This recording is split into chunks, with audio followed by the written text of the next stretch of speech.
Então, quando a gente analisa realmente a nossa profissão, a gente percebe que existem grandes partes do nosso trabalho que podem ser automatizáveis e que vão nos ajudar. E é realmente essa visão que eu gosto de partilhar com vocês, porque essa é a visão que tem se manifestado ser a correta, que a gente não vai perder profissões como um todo, áreas médicas como um todo, mas sim nós vamos perder tarefas, e realmente tarefas que podem ser automatizadas são aquelas que realmente transformam a nossa profissão, transformam o nosso trabalho em um trabalho mais monótono, um trabalho que realmente, na minha opinião, eu acho que realmente na opinião de vocês também, a gente alegremente colocaria nas mãos da máquina para que ela performasse e nos ajudasse com aquela tarefa que é realmente monótona. Então, analisando esse contexto, eu gosto de destrinchar melhor essa situação da automatização das tarefas.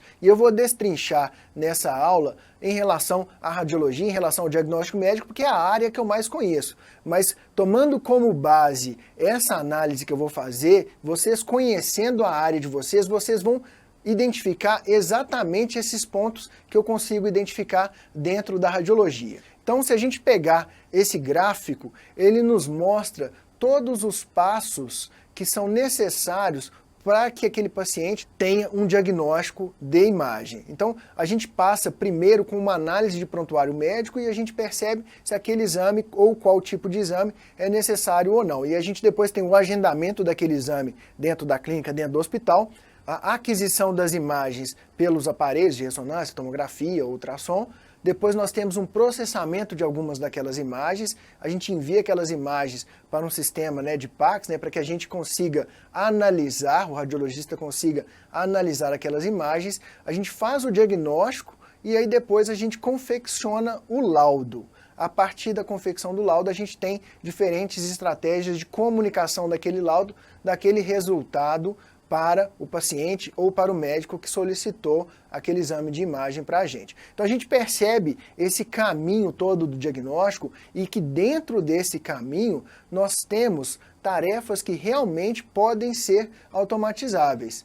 E existem tarefas que são mais fáceis de automatizar do que outras. Então, por minha conta e risco, eu gosto de pegar esse gráfico e separar em uma matriz de esforço e de impacto. Como é que é uma matriz de esforço e impacto? É como se a gente analisasse esse gráfico em 4 quadrantes. No quadrante de baixo, a gente tem aquelas alterações, aquelas mudanças que são feitas com pouco esforço, que elas são mais fáceis de serem desenvolvidas e assimiladas. No quadrante logo acima, nós temos aquelas alterações, aquelas partes do trabalho em que o esforço para desenvolver uma solução para aquilo não é tão grande e o impacto delas é muito grande. Então essa é uma área muito desejável do gráfico. Do lado dela é o seguinte, nós temos aquelas áreas em que o esforço para desenvolver uma solução é um esforço muito grande, mas o impacto também é muito grande. Essa também é uma área desejável, mas não tão desejável quanto aquela de menor esforço. E a parte inferior do gráfico nós temos uma parte não muito desejável, que seriam aquelas tecnologias que a gente desenvolveria com um grande esforço, mas que não teriam muito impacto.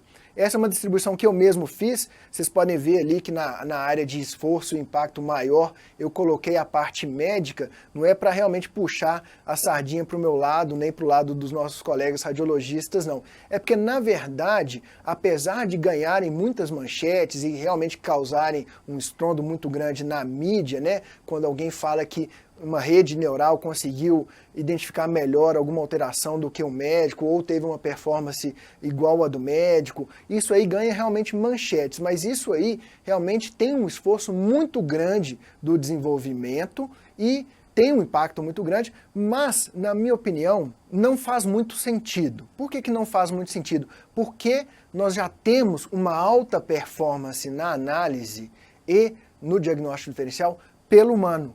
Então a gente está lidando nesse quadrante com uma tecnologia que realmente tem um impacto, mas que nós já temos uma solução que performa muito bem. Então eu acho que apesar de realmente ser muito legal na parte científica a gente tentar emular certas coisas dessa análise ou da interpretação das imagens, faz muito mais sentido a gente pegar tarefas que são monótonas para o radiologista, para o médico, e automatizá-las e deixar a máquina humana, deixar a mente humana melhor e poupar tempo para que o médico consiga fazer o que ele faz de melhor, que é realmente analisar e fazer um diagnóstico diferencial. Então, na verdade, quando a gente percebe todas essas manchetes de que o radiologista vai ser substituído, eu acho que faz pouco sentido, porque existem outras tarefas que têm um esforço menor para serem desenvolvidas e que causariam um impacto até muito maior. Na minha opinião, se você tiver uma forma de confeccionar o laudo muito mais rápida e uma comunicação muito mais eficaz para o paciente através do uso do machine learning, você vai causar um impacto muito maior e o esforço é muito melhor do que você tentar emular o processamento médico do cérebro. Além disso, você pode ter uma análise de prontuário médico que vai conjugar dados daquele prontuário e ajudar na interpretação das imagens pelo radiologista. Então isso aí são realmente alternativas, né, para aquela questão de que os radiologistas vão ser substituídos. Na verdade, o que eu acho que vai acontecer é que o mercado, as empresas vão entender que se elas melhorarem a performance dos radiologistas, elas vão, facilitar a adoção das tecnologias que elas estão desenvolvendo e, 2, melhorar muito a qualidade médica e qualidade de trabalho daqueles profissionais.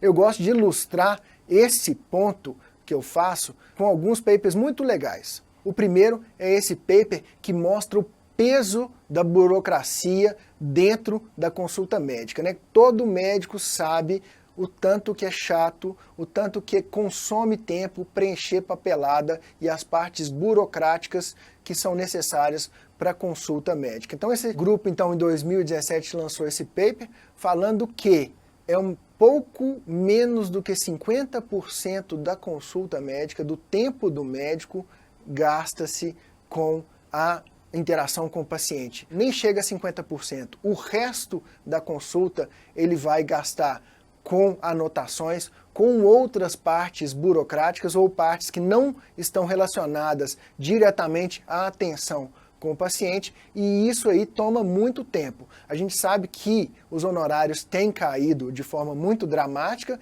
então uma forma de mitigar essa queda dos honorários é a gente atender mais pacientes durante o nosso dia. E se durante o nosso dia a gente atende mais pacientes e a gente perde muito tempo com burocracia, nós estamos aumentando uma carga de trabalho sem trazer um benefício real, tanto para o paciente quanto para o médico. Então isso é um fator que me preocupa muito e que é muito evidente. Quando a gente conversa com vários colegas, a gente percebe isso nitidamente, como isso é exaustivo dentro da prática diária. A gente costuma brincar que se a faculdade tiver que nos preparar muito bem para a nossa rotina da prática médica, ela devia passar 60% do currículo nos ensinando como preencher papel, né? Essa é uma brincadeira, mas reflete, infelizmente, um pouco da nossa realidade.